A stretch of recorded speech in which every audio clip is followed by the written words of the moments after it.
What's up, everybody? Thralls Metal here once again. I'm Necrotic. I'm Jammin John. And we have an album review for you, and one that we have both been anticipating since singles started coming out.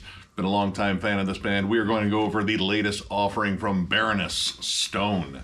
This comes out on the 15th of September on Abraxas Hymns Records. It's been formed in 2003 in Savannah, Georgia. This is their 6th or 7th album, because Yellow and Green was kind of one album, but it was a double album. Right. Anything to use more colors. Right. Gold & Grey was... That was one album. But it was a double album. Kind of, maybe. I don't know. They used 2 colors. Yeah. Yeah. I don't know. Baroness likes to use colors, except for this one. This is actually the first one where I can say, like, yeah, that's really not a color. We actually went over Gold & Grey when it came out. I believe it's 2019 or 2020, one or the other. And I thought it was a pretty good one. I've been a fan of this band since the Red Record. As have I. I bought it on a whim. Mm-hmm. The weird hype sticker on it comparing it to, like, municipal waste and spots. And I was like, what? Yeah. Yeah. You remember that? I do. Yeah. Because I have the record. I still have the sticker on the cover of it. It's inside the album. Yeah. and you can just, like, scratch your head at that one. But I immediately got into their awesome, sludgy, I don't know, kind of progressive. This band is kind of like Mastodon. It kind of fits in that category, but I don't know, like, I guess progressive sludge is the term that seems to be floated out here lately. I mean, that's how I got into Baroness, really, was its comparison to Mastodon, and I was like, okay, cool, I'm in. Yeah, and I would still say that holds true. If you like Mastodon, there's probably a good chance you like this band. So needless to say, we've been pretty stoked for this one. We heard the initial singles, like, wow, that actually sounds kind of heavy again. And that kind of comes back to Gold & Grey, where I feel like that album was a little bit more subdued, more atmospheric, more kind of just like a rock album. It really didn't have, like, that touch of metal that Baroness has, because, I mean, I would say they're a metal band, but they're not, like, all about the heaviness. It's about the songs. Right. To me, yeah, Gold & Grey didn't have what makes Baroness Baroness. It was a really just kind of like somber, kind of just rock album. And even then, it was still a little almost too somber to even call it that. Yeah, this one, well, once you get past the opening Embers, which the interludes in here I think are really cool, just because you get like this kind of U.S. folk sort of vibe, like sitting around a campfire, strumming an acoustic guitar, and that kind of vibe carries throughout this entire album. Like, there's like a nature sort of vibe to this. Like, you're kind of just, I don't know, walking in the park, but also headbanging and making people question your sanity. Well, because each of the interludes have, besides that quiet guitar melody on them, they also have things like Embers has Whispers in the Wind. Bloom has like some crickets and chirping in the back and some birds. The song Magnolia, there is what sounds like birds and maybe a waterfall or like a babbling brook. There's a lot of cool atmospheric things that really draw you in, but honestly the thing that really caught me were the riffs on here. There is an intensity that I don't think was really on Gold & Grey that is on this album, and this is almost sort of a bridge between the Blue Record and Purple, and if I'm being honest, those are like 2 of my favorites from Baroness. Yeah, I mean, Red's still a favorite for mine, but Purple, I mean, Blue was good too, but Purple for me does it. I fucking love that record. The first 3 full tracks on this record, Last Words, Beneath the Rose, and Choir, all have these excellent fucking jammin' riffs in them. Galloping drum lines, the bass work in all of these are fucking spot on. Yeah, I would even say, like, almost more metal, especially on Beneath the Rose. Like, it's more chuggy. It's got some really, like, heavy, just kind of like old school Maiden grooves, but played by a sludge band. Like, there's really awesome harmonies on there.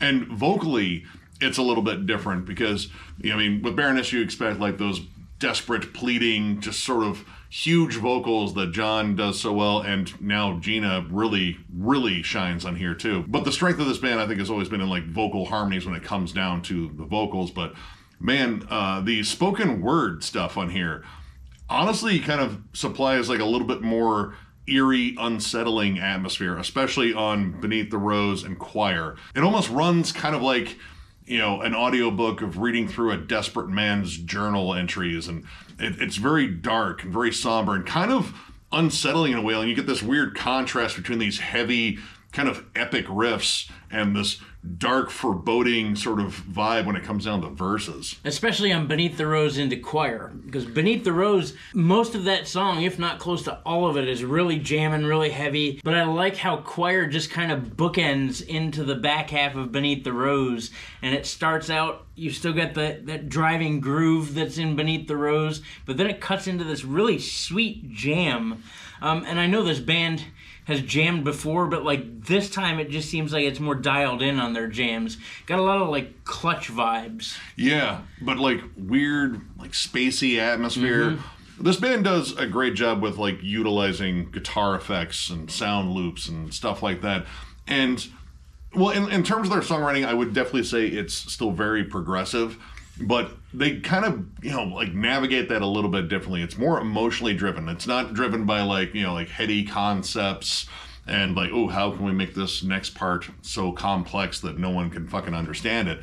It's more about where the emotion, I would say maybe even the lyrics behind it kind of take it. And I really like how the songs flow in terms of like just shifting around and incorporating a lot of atmosphere within the songs rather than just kind of using them to start off songs or end songs. Like it's kind of an all-encompassing thing. Very good use of layering in these. Like it's not typical atmosphere when we talk about atmosphere and half the crap we review, where it's you got synths and you got all sorts of things going on, whispers and screams. Like they use guitars really well to layer things, like at all times. Like the guitars in the background for the atmosphere just seem to kind of like flow in and out of things, and it switch sides in the speakers. And I mean, it's a credit to the production. I mean, it was produced by John Baisley, who of course did the amazing artwork, which I haven't seen anything bad from him as far as artwork. But this was also mixed by Joe Barresi, who, he's worked with a fuck ton of different awesome bands, and mastered by Bob Ludwig, who has mastered a ton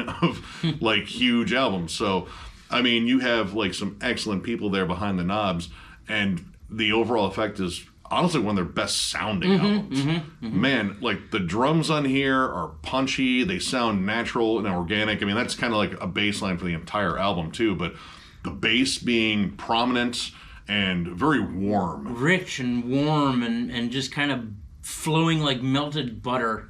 And the vocals sound absolutely amazing on here. They don't sound like over-processed. Like there are definitely some moments where they use different filters or kind of muffle them a little bit or set them back or forward in the mix. But they all sound natural, and I've seen this band live numerous times. And this sounds like what you get live still. Like, I would venture so far as to say that this may be one of the best vocal performances of this band to date. Like, watching them progress over the years, going from blue and then green and yellow, like it got better. Purple, I really hit home for me. But, like, vocally, they're on it. Yeah. On this album. And I think Gina shines on here, especially, vocally and in terms of guitar work. Like, her guitar work, I think, was fantastic on Golden Gray, but here, like, there's some excellent harmonies, especially on songs like, again, Beneath the Rose, Anodyne, Shine, and Magnolia. Absolutely just, very emotional, very evocative, very lush-sounding guitars, but she can bring in some serious riffs. But here, I think vocally, she really stands out more so than she did on Golden Gray. Like, she doesn't just play off of John. There's moments where you can really pick her out. Like in Magnolia, yeah. They give her pretty much, I wouldn't say the lead vocal, because you get John very lightly in the background, but they really let her shine there. And then in Bloom, which is a very beautiful, pretty, somber song, you get these great harmonized vocals between the both of them, and like the play between them, just the dynamic works so well. And in terms of like the songwriting on here, this kind of just showcases everything that they do well. Magnolia is probably one of the big standouts for me, especially. I love the soft build-up, and there are some like interesting shifts on here where you actually really don't see it coming. Like this song, it kind of starts off with the lush guitars. It feels more, subdued, like you're going to get something that's like a slow build into a ballad, and then it erupts into these giant fucking riffs and very passionate vocals from John. And the song has great peaks and valleys, like definitely some post-metal-ish sort of song building, deconstructing it and building it back up. And the crescendo at the end is oh man, like one of the best moments on the entire album, which, I mean, there's a lot of great moments on this album, if I'm being completely honest. The overall thing about this album that I really liked is, again, it's kind of an all-encompassing Baroness sound, where I feel that Golden and Grey was kind of missing maybe in the riff department. Like, it definitely had all the melodies and hooks. It just felt like it was a little too subdued guitar-wise.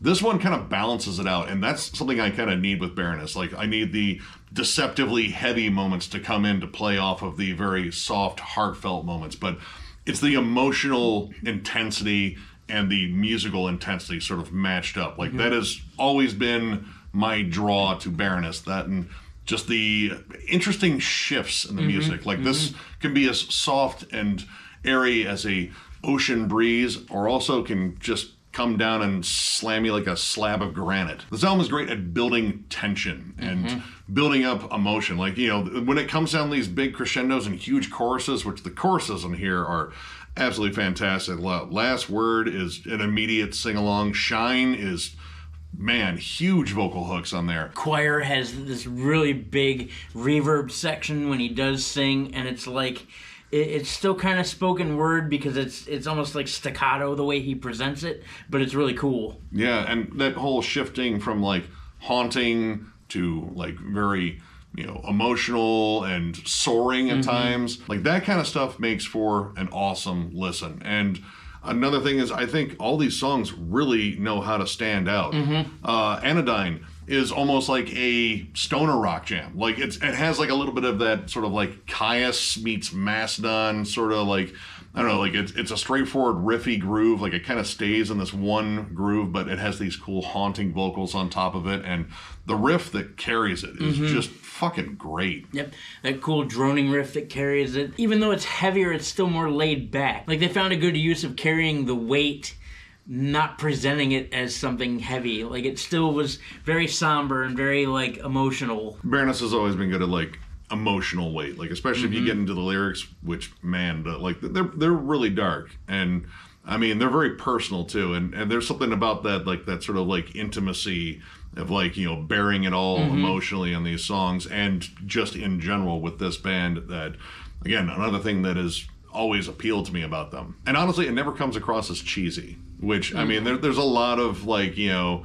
sappy, tear in my beer, like sort of, you know, vibes to, you know, like some more heartfelt songs like Balladry and such, but I wouldn't call any of these songs ballads. There's definitely softer parts, but they all build into something. And again, I just think the songwriting in general is just fantastic. In fact, I'm hard-pressed to find anything that I didn't like on here, which is problematic because my year-end list is already getting really, really loaded. Yeah, mine's crammed right now, to be honest. I hate liking things. No, I don't. No, I really dig this album, and like minor things maybe. Like, I do think Anodyne has an abrupt end to it, but I like everything else about that song other than just like, oh, that really great song kind of cut off too soon.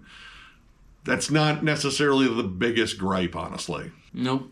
In fact, I would have to nitpick myself. The interludes, I mean, there's 3 of them, but at the same time, they're unique in their own way, and especially when you get down to Bloom. I fucking love that song. It's beautiful. Yeah, so it's only like a piece of a gripe, like a small one, because like production-wise, it's perfect. Yeah.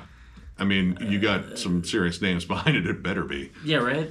Yeah, and I usually bitch about interludes and, you know, intros and such like that, but these are musical, and they contribute to the flow of the album, and the album flows amazingly. And there's vocals in them too. Usually when you get interludes, you're just getting music, but like there's vocals and they're heartfelt. It's very emotional. They're very powerful songs in their own right, and that's strange for an interlude. Yeah, like these are interludes I would not skip.